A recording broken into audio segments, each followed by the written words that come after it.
For today's video, dahil nga na-prank ako ni Daddy, gumanti nga pala agad ako sa kanya dahil hindi ko matanggap yung pag-prank niya sa akin. Nagpatawag nga din pala ako ng mga player sa aming computer shop at hindi ko alam kung bakit ayaw nila ng coke dito. At panoorin natin hanggang dulo kung ano ba yung nangyari sa kanila. And guys, kukunin ko na nga pala yung coke sa rep at saka ham. Tapos gagawin na natin yung prank na gagawin natin kay Daddy. Para kasi yung isang araw kasi pinrank niya naman ako dun sa The Maze. Kaya yan, siya naman ang ipaprank ko. Ito, tapos yung ham. Yan. Sige na gagawin na natin paprank ko kay Daddy. Bumili na nga rin pala ako ng Tasty. At ang gagawin ko nga pala dyan, ay magagawa ko ng ham sandwich. Wala nga pala akong kahit anong ilalagay sa ham sandwich na yan. At dito lang sa ko, ay may gagawin akong kalokohan. Kasi, guys, di ba kapag kumakain tayo nito, pag natapos natin ito kainin, di ba, mauuhaw-uhaw tayo, mabubulunan tayo. Eh di si Daddy, iinom siya dito. Yan nga palang soft drinks na yan, ay lalagyan ko ng toyo. Para naman kapag ininom ni Daddy, paniguradong maaalatan siya dito. Kaya ngayon is, wala talaga tayong ilalagay dito sa sandwich na to. Dito lang talaga sa Coca-Cola na to. Guys, may toyo yan, may toyo. Kaya, ang alat. Maalat siya, guys. Maalat. Then, guys, kaya magpatuloy na tayo kay Mami magpaluto ng ham. Ito nga pala yung ginawa ko sa soft drinks na yan. Isinali ko nga lang pala sa baso yung laman ng soft drinks na yan. At nagtira lang ako ng kaunti. Para naman kapag binuksan siya, ay may tunog pa rin. Nilagyan ko na nga rin pala siya ng toyo dito. At noon pagkatapos ko nga pala lagyan ng toyo yan, ang ginawa ko naman, so yan, guys, lalagyan din natin ng tubig para hindi masyadong maalat. nung pagkatapos ko nga pala lagyan ng tubig yan, kung mapapansin nyo nga ay sobrang bula niya. Talagang parang soft drinks talaga siya. Then guys, ilalagay ko muna to sa rep para lumig. So weird. Para guys, lumig. Ano, katulad siya. Oh, lalo to. Oh, di ba? Pinagpiprito na nga rin pala ako ni Mami ng ham dito. At pagkatapos niya nga pala iprito ito, ay gagawa na ako dito ng masarap na ham sandwich. Kaya nga pala nagpaluto kay Mami dyan. Kasi hindi naman ako marunong magluto. Kaya naman nagpatulong na nga rin pala ako sa kanya para may prank ko si Daddy. So yan, nakaluto na nga pala si Mami ng ham. Tapos, etong Tasty. Babawasan natin ng kahit kaunti. Kasi ang isipin ni Daddy nakakain na tayo para siya naman magpapalaman nito. So yan, buksan natin para bawasan na natin to. Binawasan ko nga pala yung Tasty dyan. At para pagdating ni Daddy, ang iisipin niya ay nakakain na rin kami. Okay. So yun guys, set up na nga pala natin yung kakainin ni Daddy. Tapos guys, ito yung main prank natin, yung coke. Kasi dito, meron tong toyo. Tapos, isi-set up ko na din yung mga hidden cameras. Meron si Maming hawak, tapos meron din ako. Kasi bawal naman yung nandito yung camera, makikita ni Daddy. So, yun guys, hintayin na natin si Daddy. Yan na nga pala yung mga sinat namin na camera. At kami na nga rin ang naghawa para hindi makita ni Daddy. Siya guys, nandiyan na si Daddy. Pawasak na siya. Yun na, mapapak na natin siya. So,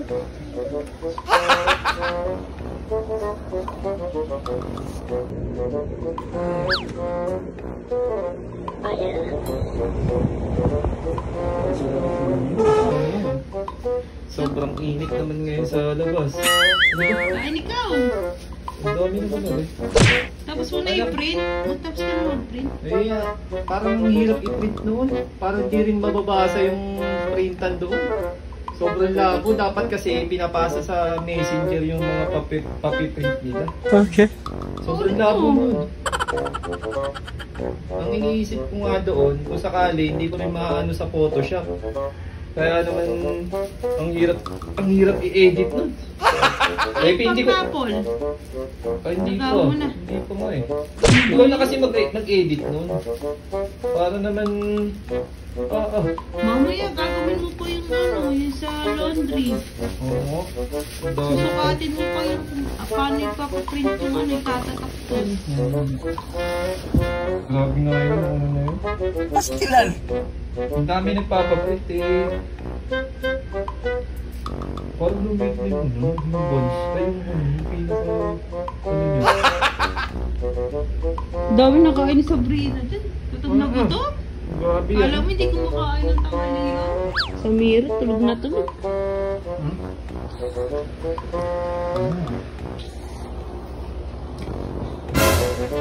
Ano? Mamaya daw si Sabrina sisimbang. Magsisimbang gabi daw siya. Anong oras? Ibang gabi, 4:30 hindi daw. madaling araw yun. 4:30 daw siya alis. Baka mamayanan mo kung saan nga naman pupunta yung bata na yun. Kasama si na eh.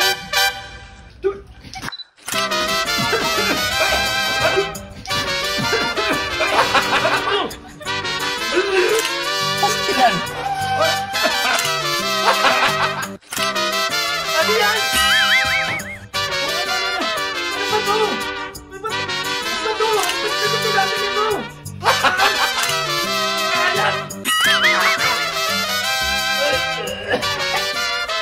Pastilan! Ay, pastilan naman ako eh, grabe! Ano talaga naiisip nyo? Ay, Katrina! Ano naman nakaisip nyo? Grabe!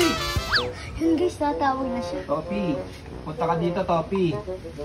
Topi, punta ka dito. Siyempre, katulad ng dati, hindi siya papayag na sila mapaprank ko. Kaya naman, nagpatawag na naman siya ng mga malalaro sa computer shop. Nagpuntahan na nga pala isa-isa ng mga malalaro ng computer shop. At ipiniliwanag ko na nga pala sa kanila kung ano yung gagawin nila dyan. Binigyan ko nga lang para sila ng 2 minutes para maubos yan. At kapag naubos nga pala nila yan, ay mananalo sila na 500 pesos. Pero dahil nga prank lang ito, na lahat sana makakanood nito, ay wag na wag niyong gagayain ito. Kasi itong ginagawa ko ay para pasayahin lang kayo. Ibinuklat ko nga pala dyan isa-isa yung mga tasty para makita nila na walang prank to sa tasty. Kaya naman, umpisa na natin ang kalokohan na ito.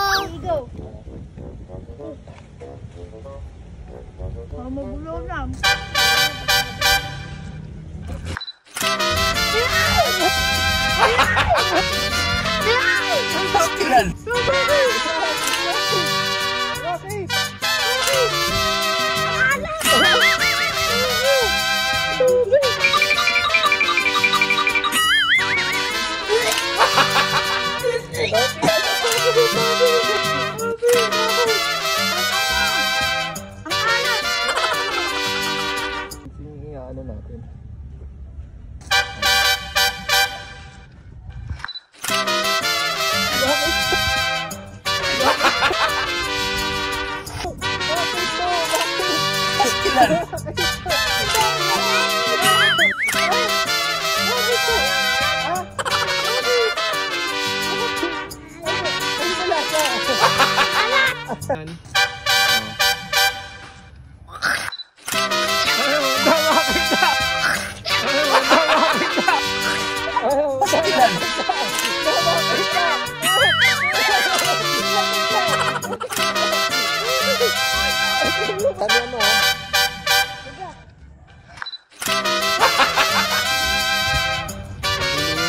Nalaguan lang yan.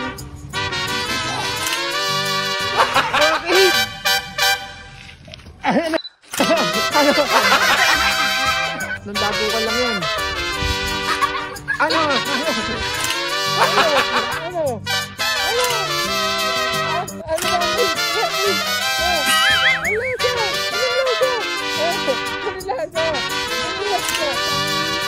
Yun lang, paalam. Please like, follow, share. Thank you. Bakit ka?